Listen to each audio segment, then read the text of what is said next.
First of all, how's the squad? How's Kevin Van Veen's shoulder? A bit of pain him? Yeah.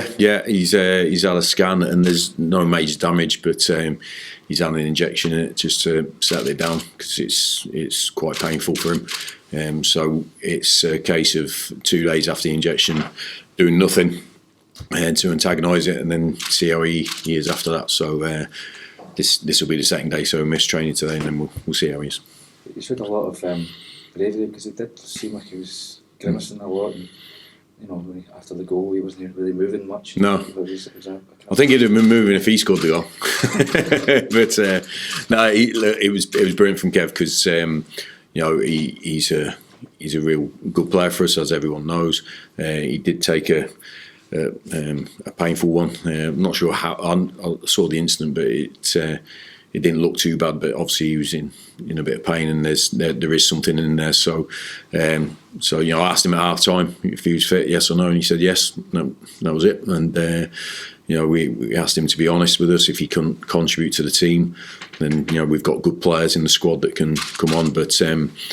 He didn't want to come off. And I kept a close eye on him, and he was still thorn in the side for Aberdeen. I thought their players, certainly the centre halves, were very wary of him, and I thought it created space for other players.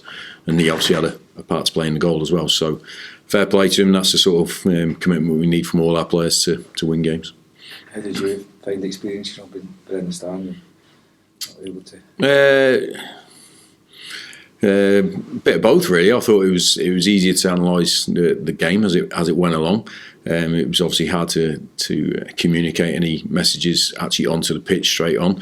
I don't think Chris's voice is as booming as mine, maybe. So, it was easier for me to analyse what we needed to do. Certainly at half time, I had a clear idea about what we needed to just change in the second half to create the opportunities that we needed, and to be fair, the players did create a lot of chances, and it was one-way traffic really in the second half. But it was I still want to be with my team, and I still feel value being closer to my team.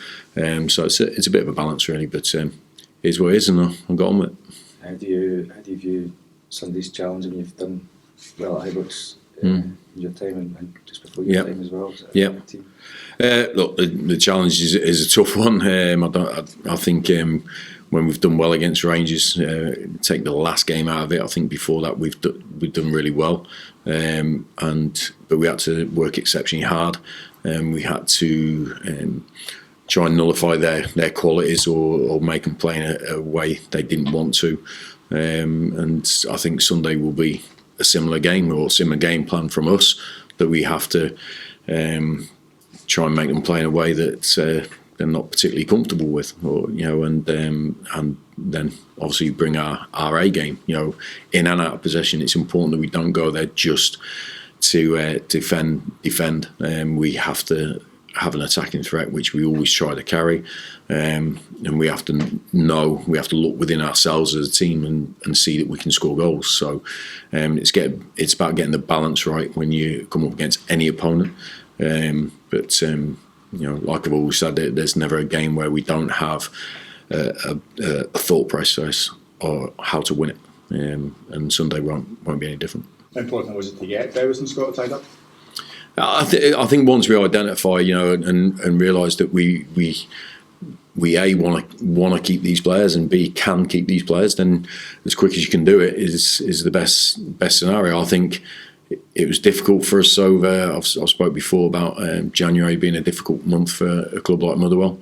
So I thought these sort of negotiations were stretched out during that time by their agents and so forth. But now that window's shut, we can get down to business. But it's important that if we feel players can help us win, but there's development and growth in them, then that's the perfect sort of player that we try to keep, because we have our ambitions on the pitch, but we also have the reality of what we have to do off the pitch, as in looking after the finances of the club. And we feel we've got players that can be an investment for our club. But both of those guys, great characters, train like they play every day. And unfortunately, Foxy, obviously, he's been supporting an excellent goalkeeper already. But from his training performances and the in-house games we have, we know, and his experience, we know we've got a goalkeeper that can step in to be the number one at any moment. So that's good for us. And obviously Bevis has been valuable to us, and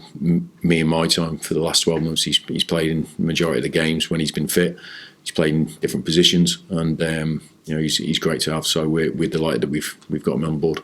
Moving on to Sunday, you made it very clear that these games aren't free hits for Motherwell, as it were. There's going to be a lot of pressure on Rangers. Can you benefit from that? There's pressure on all teams. There's pressure on us. You know what I mean? That's the reality of it. We haven't had the wins that we feel we should have, but that's down to our control. I can't say it was down to anything else apart from things that we could have controlled better.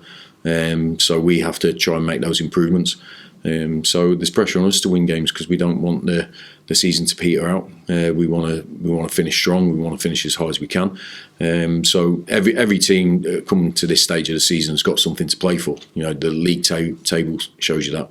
So we'll deal with ourselves. I think Rangers, if you play for Rangers, you're under pressure to win every single game. So I don't think they'll see Sunday's game any different from every other game that they play from the start to the end of the season, to be honest. Last time you were there, you drew one each. Is there a thought and a hope you can go on better? Yeah, there's certainly a thought. I thought if we'd have had VAR, then we'd have won the game. That's the reality. It was a blatant offside goal, which everybody saw. And we scored a perfectly legitimate goal ourselves to get the draw. But listen, we were under a lot of pressure in that game as well. So we understood that there was a tough challenge in front of us for 90 minutes. But one thing I always say about players is they never give up. They're always going strong to the end. They haven't got that in their makeup to give up. And that's what kept us in the game and got us that point. But it could have been different on a different day, and that's how a lot of games are. There's moments in games which go your way or they don't, and they determine how the rest of the match goes. But however we go about the game, we're going to have to run, we're going to have to tackle, we're going to have to pass, we're going to have to press. So we always do the same things every game. But we can't afford to lose any focus, which I don't believe we will.